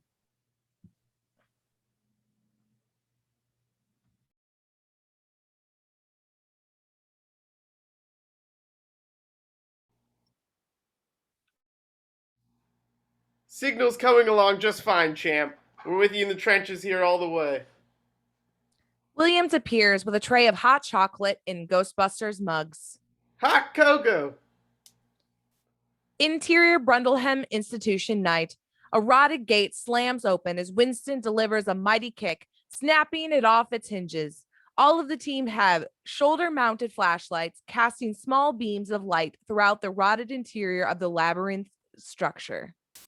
Winston scans the area with his PKE meter, leading the pack. The others have their proton sticks at the ready. Stray cats keep ducking in and out of view, mewing and howling. Oh, good. There's the garbage cats. Place is absolutely humming. We're definitely heading in the right direction. Ugh, smells like rotten garbage. Rotten garbage doesn't smell this bad. Winston's shoulder walkie crackles to life. How are we doing? Winston grips the shoulder walkie. Just dandy. Computer's showing us the strongest signatures coming from the Dorfman wing. Yeah, we're almost there now. Winston flashlight beams hit a rotted sign above an entrance. Barely legible are the words Dorfman. Keep sticks ready to toast, everybody. Stay close. Interior Dorfman wing night. Moonlight cascades inward through the busted windows. Rows upon rows of rusted bed frames, some with browned mattresses, are scattered throughout. Broken glass and debris crunch under their feet. Oscar's light illuminates an aged doll. He looks to Winston. Can I blast it? Save it, kid. Oscar continues on, the back of the pack now, and the doll's head turns to watch him. He's go, okay, I'm out. PKE's going nuts. Keep your heads up. Look for anything out of the ordinary. Behind Tracy, a pile of rotted rotten papers and debris jerkily rises, forming a spindly human shape. Some of the garbage cats are caught in the rising pile, possessed. The shape rises to its full size, topped off by one of the garbage cats as its head. The cat's eyes glowing white, moaning and howling. Fellas. Winston and Oscar turn at the same time. Blast it! What about the garbage cats? Blast it! Winston and Oscar blast the animated debris. The possessed garbage cat moan and howl in ungodly unison. The debris lumbers forward, knocking Tracy out of the way. Oscar and Winston dodge out of the way. The hulking mass of felines and junk shambles past them. Parker joins in, and the three blast at the backside of the creation. It meows and howls in pain and twists around, flaming pieces drifting to the floor. Burnt stray cats, that's a wonderful smell. Tracy sits up dazed. She looks to the left of the room as two more horrendous spooks appear through the walls and head for the three unsuspecting Ghostbusters. Jesus, Christmas shit, they're coming out of the damn walls. Winston and Oscar turn from the approaching animated junk. They blast at the two approaching spooks, keeping them at bay while maneuvering around to join Parker. Strength in numbers. Are those cats? Tracy, you and Oscar keep those two busy. You come with me. Parker and Winston jog to the other side of the room, catching the reanimated junk's attention. It lets out another high-pitched chorus of angered meows as it lumbers towards them. Full stream. Winston and Parker's proton streams brighten as their power outputs increase to max. The room begins to brighten up from the nuclear lightning source. And the giant mass of cyclically collected refuse finally begins to split apart. One of its legs bursting into flames, the entire bulky thing toppling to the side. It smashes to the wall, its parts separate. Interior Ghostbusters headquarter night. Ray, Williams, Egon watch the scream. It's pandemonium down there, with Oscar's girlish screams blaring over the speakers. Ray gingerly leans forward and turns the volume down. Interior Dorfman wing night. Winston and Parker turn around. There's Oscar and Tracy holding their own, and both of the spooks are entangled in the proton streams, captured in mid-air. Seriously, though, I'm really independent. This doesn't even bother me at all. Winston and Parker toss out two proton traps. None of you look into the traps. You hear me? It's okay. My eyes have been closed since this started. Winston and Parker activate the traps. A brilliant blast of white light shoots up from each. The writhing specters are sucked into the small traps. The room goes silent as Oscar and Tracy sit down on nearby objects, exhausted and terrified. Oscar pulls himself together enough to offer a breathless complaint to Tracy. You have really pretty hair. Compliment. Tracy, her chest still heaving, looks away, confused. On Winston, he picks up both traps, hanging them off his belt. That was great, guys. Is everyone okay? Everyone's fine, Ray. These guys are tougher than they look. All right. It looks like you came to the end of the wing. Do you see anything suspicious? You mean beyond a reanimated pile of garbage and possessed cats? Well, yeah. Sorry. Winston looks around the end of the rotted wing. Along the wall is a row of heavy-duty rusted metal bookcases. Winston investigates the very last one. Running his hand up along the side of it, he inadvertently clicks a release mechanism. The heavy shelf creaks forward. Ray, you seen this on camera? Looks like some kind of a hidden entrance. Winston swings open the creaking bookshelf on its hinges, revealing a metal grated door. Oh, man. Just look at that. That looks so cool. All right, just cut back on the enthusiasm here, Ray. Winston nods to Oscar, who joins Parker in grabbing at the hatch. They can't move it. Won't budge. Looks like it hasn't been opened in a long time. All right, everyone get back here next to me. Let's melt her down. The Ghostbuster teams stand side by side and blast simultaneously at the first, heating up the grate before blowing it inward right off the hinges. Interior hidden stairway night. Winston at the lead, the four Ghostbusters head down a dank, cobwebbed, spiraling staircase. Their shoulder lamps, the only source of light. The decaying brick walls glisten with moisture. So how much further into this subterranean hell do we have to go, guys? Is this really that important? And if it is, why are there only 4 of us? We warned you to interview, newbie. It's pretty self-sufficient work. I was just curious, considering how I was almost murdered upstairs by devil cats. Legally, that encounter falls under occupational hazards. Yeah, well, that sounds really illegal. I imagine it is. Oscar's headgear picks up a writing etched into the walls. Hold her right there, Squirt. Go back and let's get a look at that writing. Oscar steps back, holding up the rest of the group on the stairs. He looks over the unknown language etched into the old brick. Interior Ghostbusters headquarters night. Egon makes a screenshot of the writing. It doesn't look familiar. I'll start cross-referencing. He grabs a book marked Ancient Funerary Languages. Interior gargantuan room night. The squad comes to the bottom of the stairs and into what can only be described as a massive chamber. Rows of cells lined along the left wall, stretching off into the darkness. To the right, a steep drop into the nothingness. Their voices echo off into infinity. Egon, Ray, you guys get a look at this? This place is massive. Very interesting, Winston. It looks like this was the original foundation and the Institute was built over top long afterwards. I don't see anything remotely like this on the layouts of the Sondheim Institute. Whoever built that place had to have known this was down here. Very suspicious. The shoulder lamps point in all directions, revealing small glimpses of the massive nature of the drop over the right edge.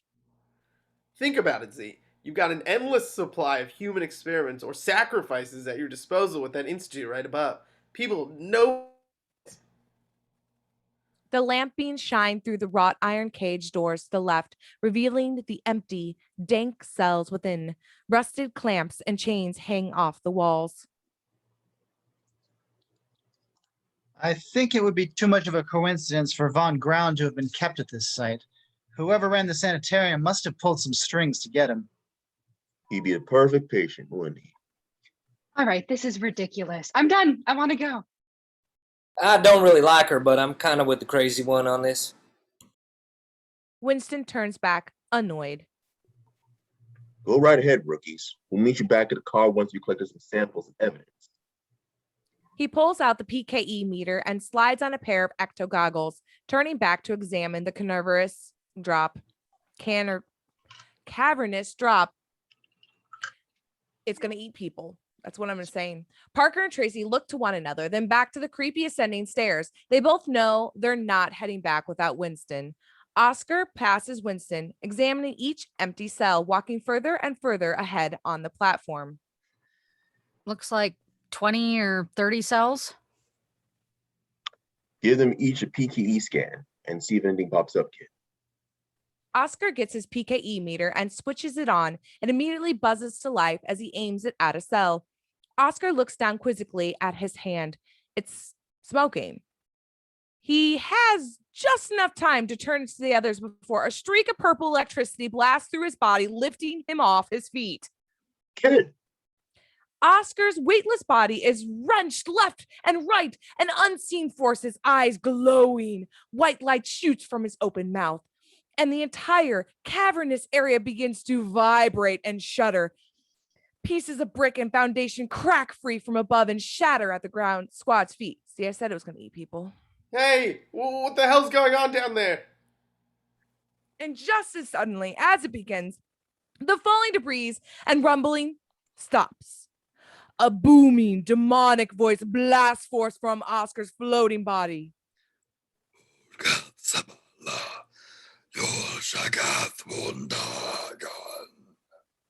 What is that, French? Get the sticks out. As if they didn't have enough problems, from below their vantage point, a massive cylindrical cage rises up from the depths, hundreds of feet tall, encased in steel bars and rotating slowly. More and more blasts of purple light shoot from Oscar. They all seem to be directed at this large cage, absorbing the hits, powering it up. And within the swirling cylinder, bits and pieces of floating, glowing objects, chairs, pieces of armor, bookcases, the missing Von Braun artifacts. Looks like this is where all those missing artifacts have been collected. That much evil energy in one place is fine, though, right? Guys, a little help. Interior Ghostbuster headquarters night. Egon looks up from the funerary language books. He grabs a walkie, staring at the LCD screen. Oscar may be possessed, but he's still transmitting a signal. I figured out the language. They're Dagon worshippers. The thing is a capacitor for negative PKE. The thing's been waiting for a psychic power source to turn itself on. Needed a powerful psychic conduit. It looks like Oscar is it. Interior Gargantuan chamber night. Hose him down. Winston and the others switch the pack to slime mode and spray the possessed Oscar with green slime. His body undulates and twists in midair. He lets out a loud, demonic howl as he is subdued. Collapsing to the ground, unconscious and dripping with goo, Oscar appears to be free of the demonic grasp. The massive cylinder, beginning spinning faster and faster now, the possessed artifacts within the glowing white hot, a bright orange beam of ungodly light shoots up from its tip, the blasting straight up through the floor. Exterior Staten Island skyline night. The beam explodes upward from the dilapidated institute, showering debris in all directions. The shaft of light shoots straight into the heavens, dissolving a perfect circle through the clouds. Interior Gargantuan chamber night. The massive cylinder begins shedding its metal exterior, pieces clattering and fall down into the abyss below. Winston and Parker grab Oscar. Recruits, we're leaving. The squad sprints up the staircase. Behind them, the last remnants of the huge steel cylinder collapse down the abyss, leaving only a floating, impossibly bright energy blob that disintegrates upward. Interior Ghostbusters headquarters night. Egon, Williams, and Ray walk over to a window overlooking the city. In the distance, the glowing beam of light are clearly visible as they stab into the heavens.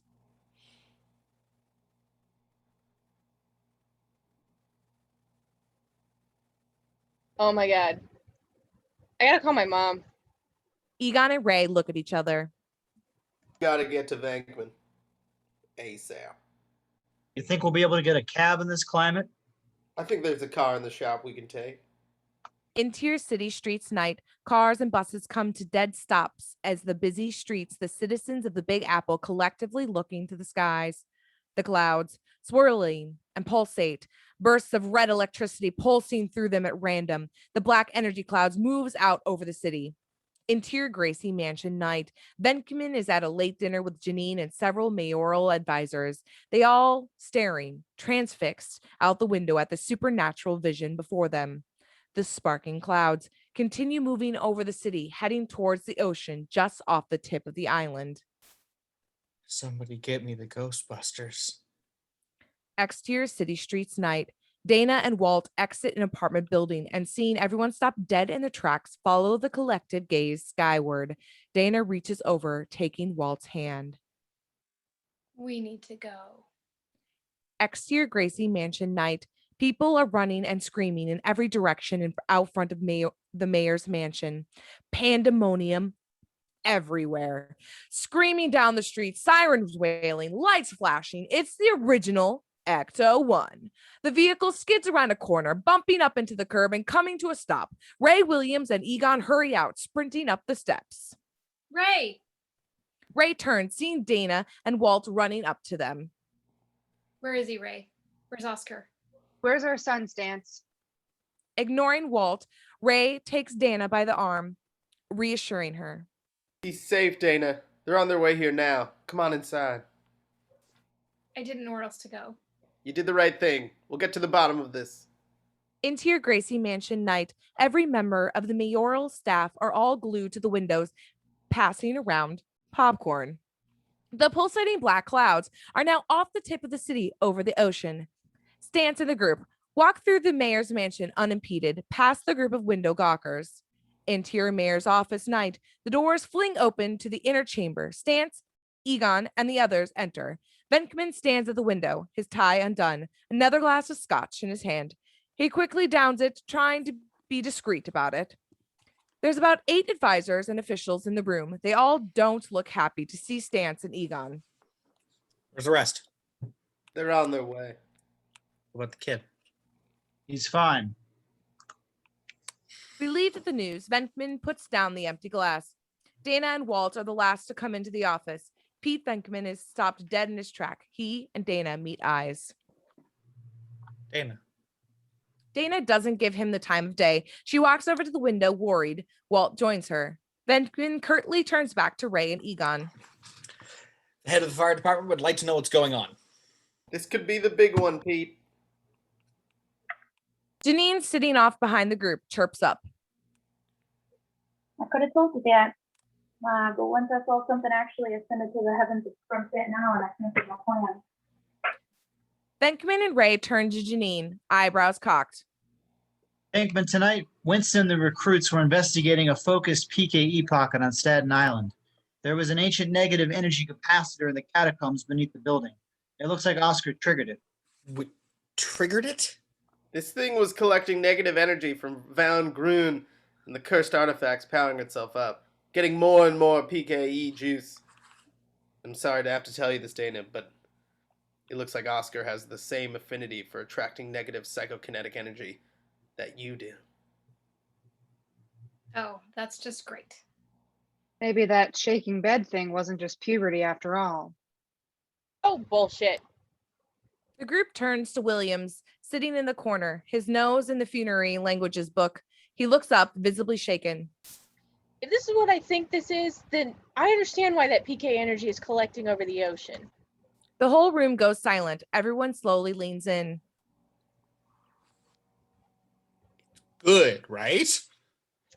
I'm pretty sure the language we saw and heard down there belongs to an ancient religious worship, the Order of the Old Ones. Precambrian extraterrestrial gods, believed to lie dormant beneath the planet's oceans for billions of years. So the worshippers believed. Everyone looks to Ray. So Von Ground was just another source of energy for that thing to steal from to power up. That would explain the energy beam that shot upward. Everyone looks to Egon. Yeah! The cloud over the ocean! All of the energy was focused into cloud particles, and now it's collected and queued up over the ocean to wake up their god! Everyone looks to Ray. The assortment of officials in the suits and ties, considering the absolute, is comical in of itself. And lo, upon the augmentation of the necessary means, the great ancient gods will be awakened from their ancient slumber to again claim rightfully what have always been rightful to them. The solemn quiet goes over the room as everyone looks to one another, and right on cue, the slow vibration begins throughout the entire city. Car alarms begin going off outside. Glass breaks. What is that? What's happening?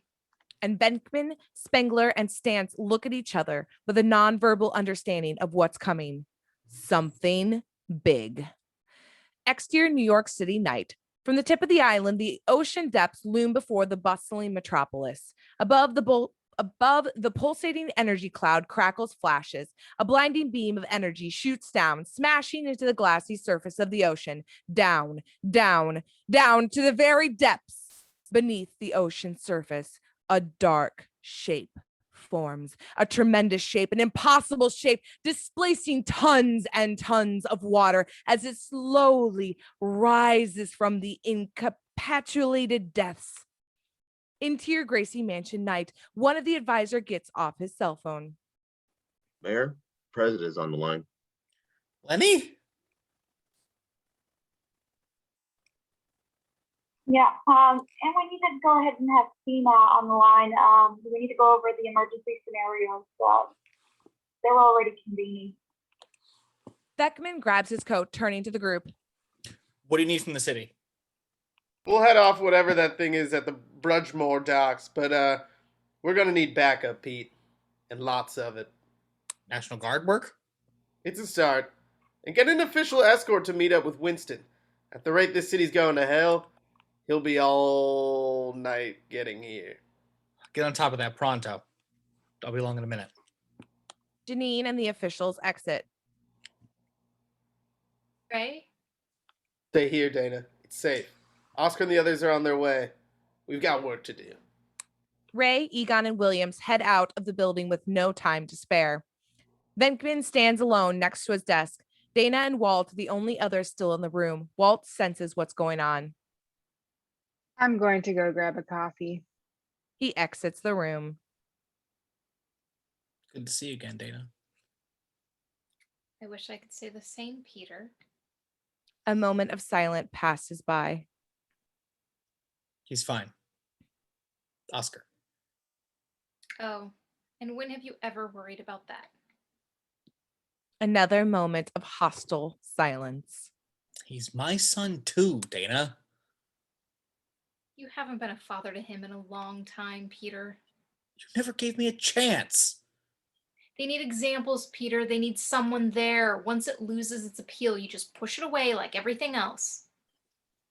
You're the closest thing that he ever had to a father, and now he's out there with Ray and with Egon, and he's just trying to fill that gap that you left in his life.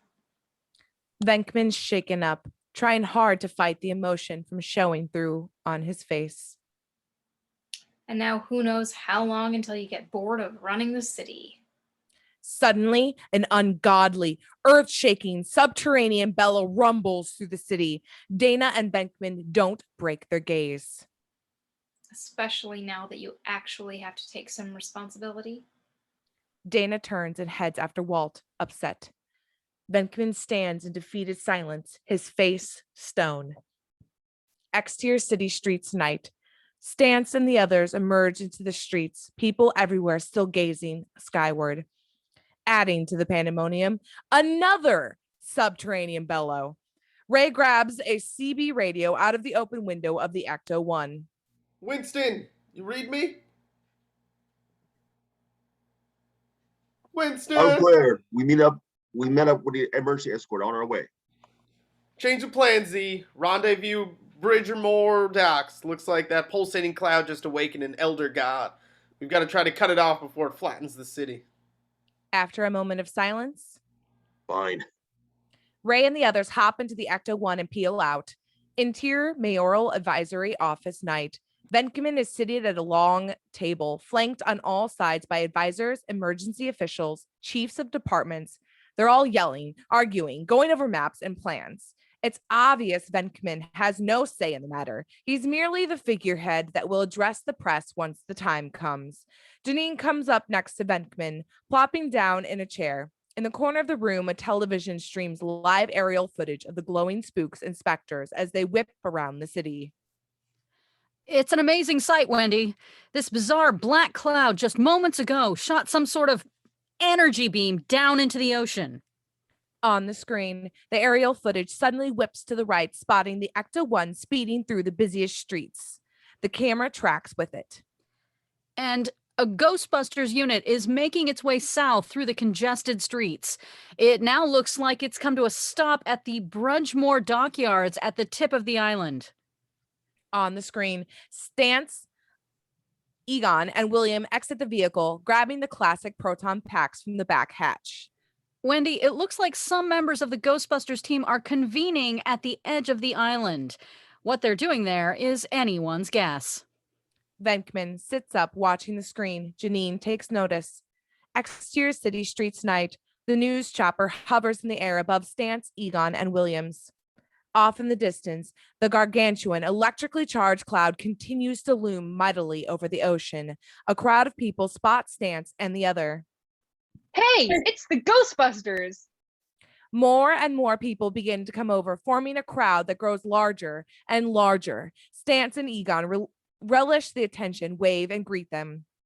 Down the street, the sounds of emergency vehicles crunching metal. Egon, Stantz, and Williams turn, spotting the brigade.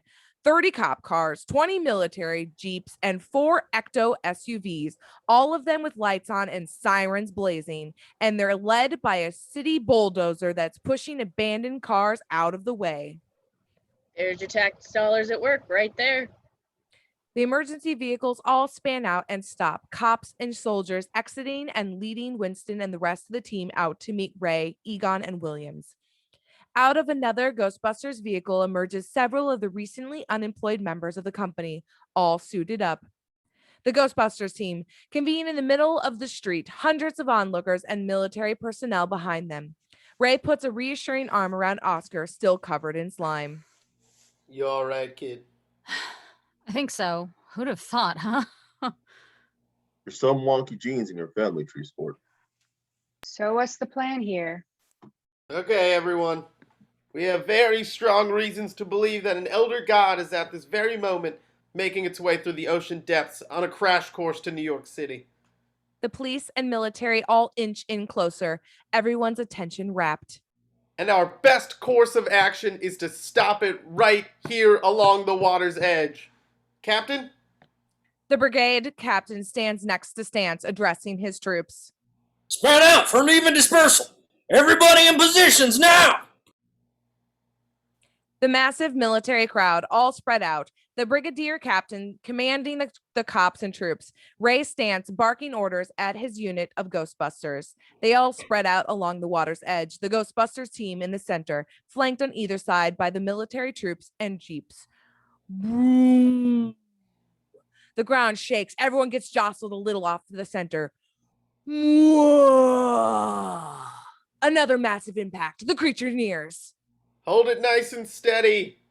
Wait for our signal. And the behemoth finally breaks the surface of the water, its slimy hide glistening from the lights of the city.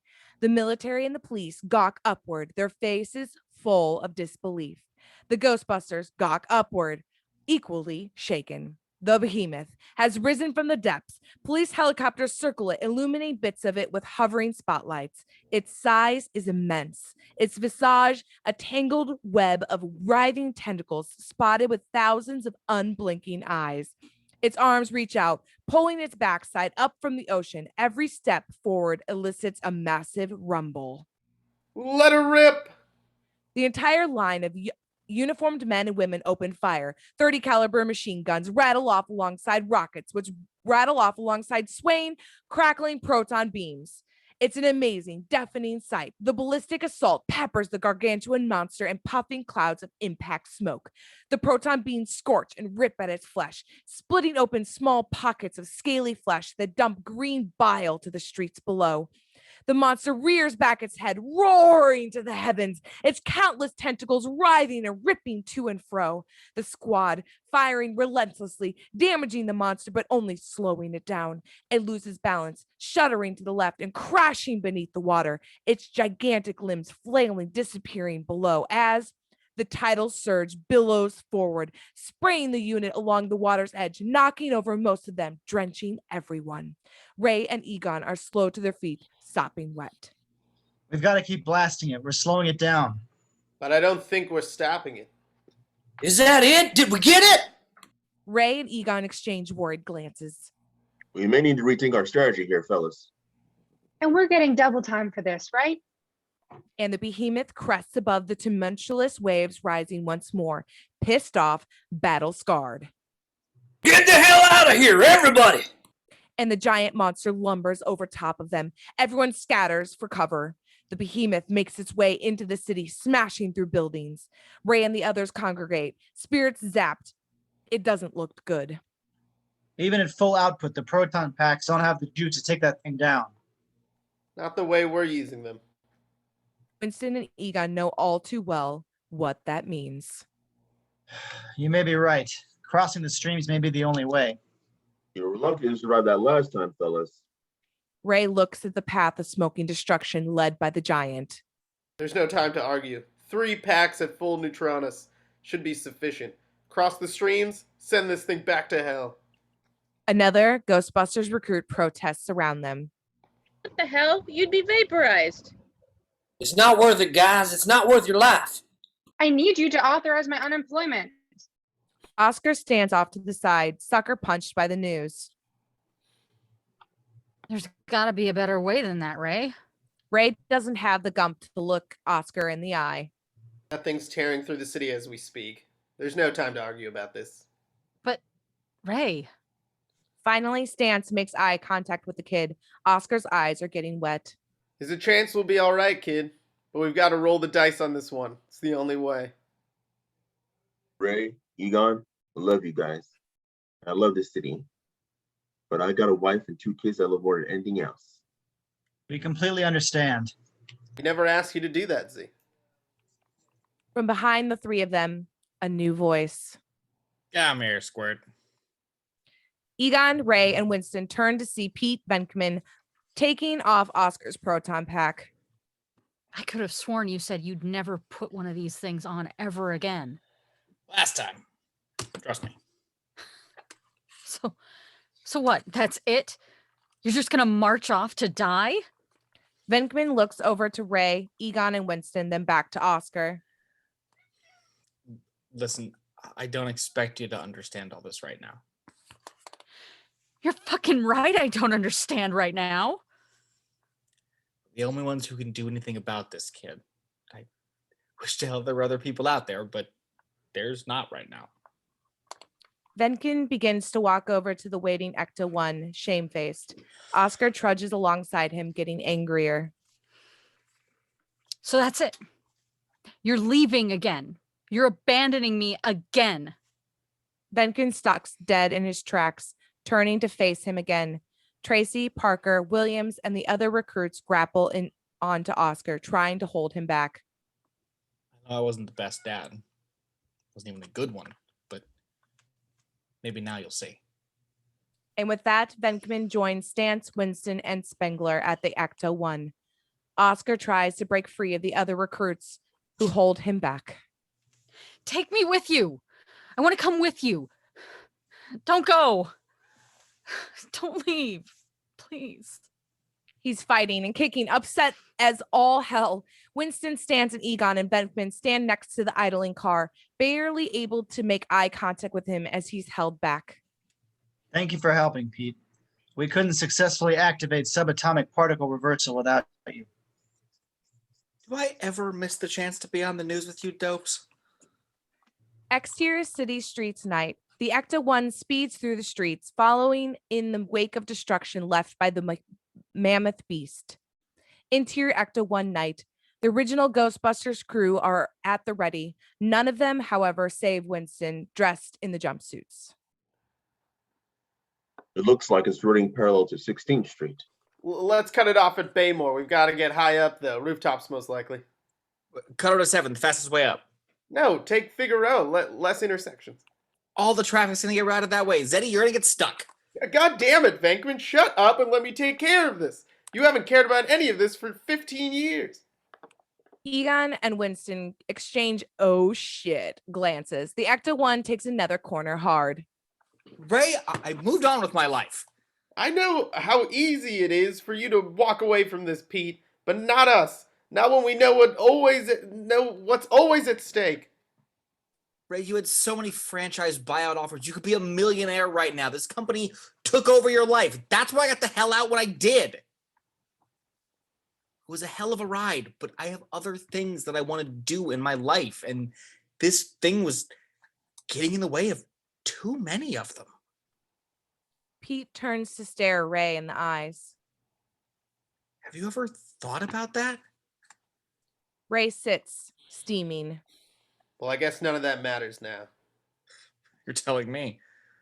I always knew it would be the end of my career if I strapped on one of these packs again. The Ecto makes another sharp turn. Exterior city streets night and skids to a halt. Todd Prendaghast is waiting outside a large apartment complex. The guys exit the vehicle, looking up and down the road. Okay, Todd. Ready to do or die? Hey, as long as I get my job back, what the hell? Got no time to waste. You two better get out of here. Todd turns and hops into the passenger seat of the idling Ecto-1. Egon looks up to the top of the apartment building. The height looks good. Just make sure we bring the bolt cutters and the fire axe. Good luck, fellas. I really mean that. Thanks, Z. Now get the hell out of here before it's too late. Interior apartment building night. Ray Stantz, Egon Spengler, and Pete Venkman trudge into the main lobby of the upper crust apartment building, suited up with classic proton packs.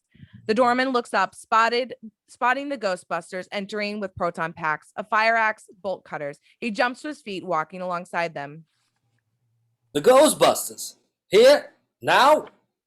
Wish I had better news for you, Scooter. How many floors does this joint have? They make their way to the elevator. Stantz hits the top floor button. They wait. There are 43 floors. May I inquire as to your needs for those tools? Possessed fire exit door on the top floor. We received an emergency call from these premises approximately 17 minutes ago. Yeah, already been 2 casualties. And gushy ones, too. Venkman draws both hands out in a this big gesture. The doorman doesn't know what to believe. Oh, Christ. He's got nothing to do with it. We've never had a report of any spiritual activity here before. Well, it's always the first time, Chief. Unfortunately for Mr. and Mrs. Valentino, they should have read the instructions clearer on their Ouija board before use. A Ouija board? Geez, yeah. Quickest and cheapest getaway to parallel spiritual dimensions. Why do you think they banned them from having them in schools? How Parker Brothers keeps those things on toy store shelves is behind us. The elevator dings. The door opens. The Ghostbusters enter. The doorman stays on the outside, getting worked up into a nervous frenzy. The elevator doors begins to close. Evacuate the building, please. Do you have the time? And then slam shut like a question mark on Venkman's last sentence. Exterior city streets night. The news chopper circles the town, staying high and out of harm's way, filming the behemoth below. And this creature continues cutting swath of destruction through downtown. It's only every 10 to 12 years you get a chance to see such a sight. Diane?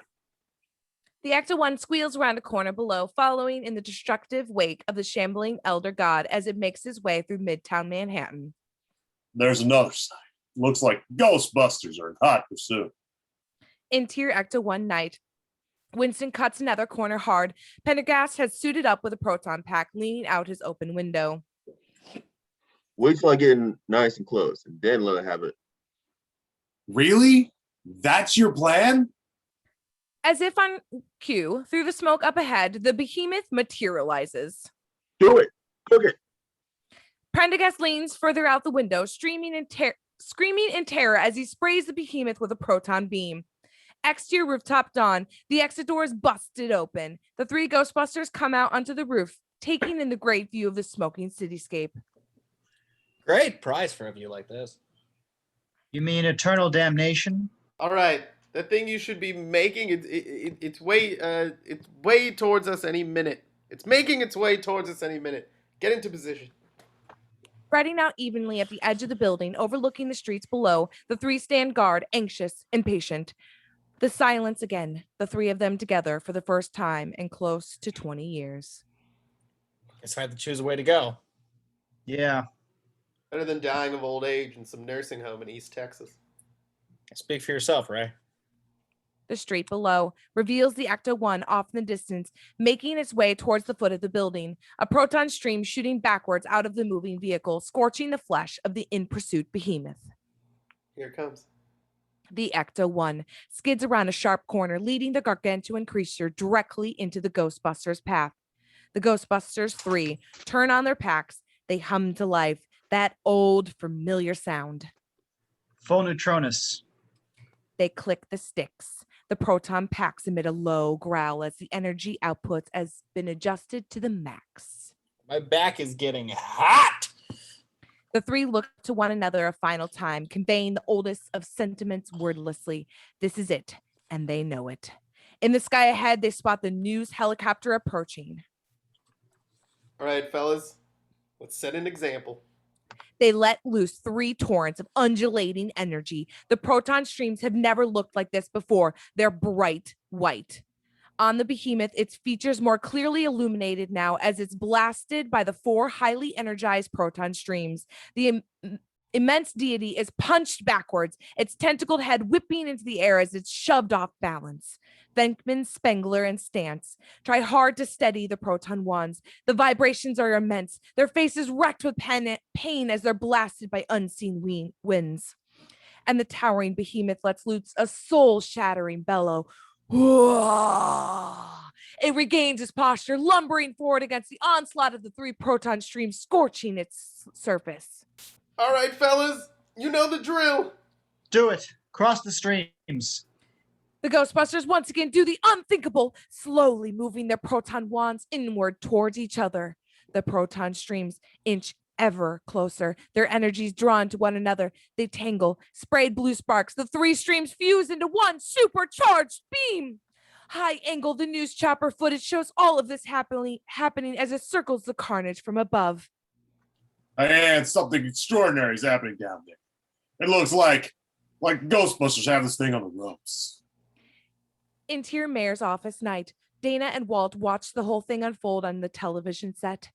Exterior rooftop dawn, the super stream burrows into the behemoth's slimy head. Its facial tentacles cook and whip off in every direction as it bellows in pain, reaching towards them and makes one final lunge as total protonic reversal. Everything for 7 blocks goes blinding white, a deafening crack as the blue vortex shoots outward in every direction, shaking buildings, breaking glass. Exterior city streets dawn. A gaggle of bystanders have gathered underneath the building, alongside the parked Ecto SUV, alongside Winston and Prendaghast. Everybody get down. Get to cover. The 2 Ghostbusters push back the growing collection of gawkers as bits and pieces of building rain down into the streets. The cosmic side explosion echoes off the distance, dissipating. And a ton of monster goop splatters down over everything. Splat. Soaking everyone in the vicinity. Winston and Todd emerge from the crowd, splattered with fluorescent shades of black and green. Pulling up in the car, Oscar and Dana exit, running over to Winston. Winston, tell me they're all right. Winston looks up at the smoldering ruins of the rooftop, then back to Dana. He can't make eye contact with her. Dana, I don't know what to tell you. I'm sorry. He looks over to Oscar, putting a hand on his shoulder. Oscar's visibly shaken, not comprehending how this could be the end. I'm sorry, little man. They're really gone? They cooked that thing to oblivion is what they did. They saved us all. Dana looks up to the rooftop, tears forming in her eyes. Prendaghast comes up next to Winston, Dana, and Oscar. The 4 stand side by side, looking up to the smoking rooftop in disbelief, and we fade out.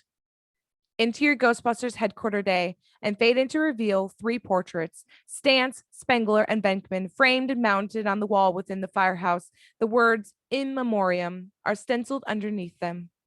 Winston Zeddemore, Todd Prendaghast, and Oscar Barrett walk past the portraits down a corridor in the office, in the midst of shilling yet another underproduced Ghostbusters infomercial. Oscar, as usual, sticks to the background, looking damn awkward on camera. And that's why we're offering a half-off pricing event until the end of October. Todd? So don't wait another moment. Give us a call today. There's nothing worse than a nagging poltergeist to really ruin your weekend. Seriously. Cut to exterior Ghostbusters headquarter day. Winston, Todd, and Oscar stand in front of the rest of the new recruits, among them Tracy, Parker, and Williams. Ghostbusters Inc. is a state-sponsored and fully insured to look after all of your paranormal investigations and eliminations. Our courteous and efficient staff is on call 24 hours a day, 7 days a week, so don't wait another minute. Ghostbusters Incorporated. We're ready to believe you. Cut to interior Ghostbusters headquarter night. Walking down the hallway, Janine fumbles with a stack of unpaid bills and invoices. She's also talking on her Bluetooth headset. Janine. Well, if you're looking to get some kind of money back, I don't know what to tell you. This is the wrong place, ma'am. We just trap them and file them. If you're gonna get involved with collections, then we'd never have a chance to turning a corner. Janine freezes in her place, dropping the folders to the ground. Ghostly visage of Stantz, Venkman, and Egon sit around a table playing cards. Venkman looks over at Janine, unimpressed. Just don't tell the health inspector. The end. Nice. And that nice, Logan. Nice. the end of the trilogy. Thanks for watching, and we'll see y'all at the next one.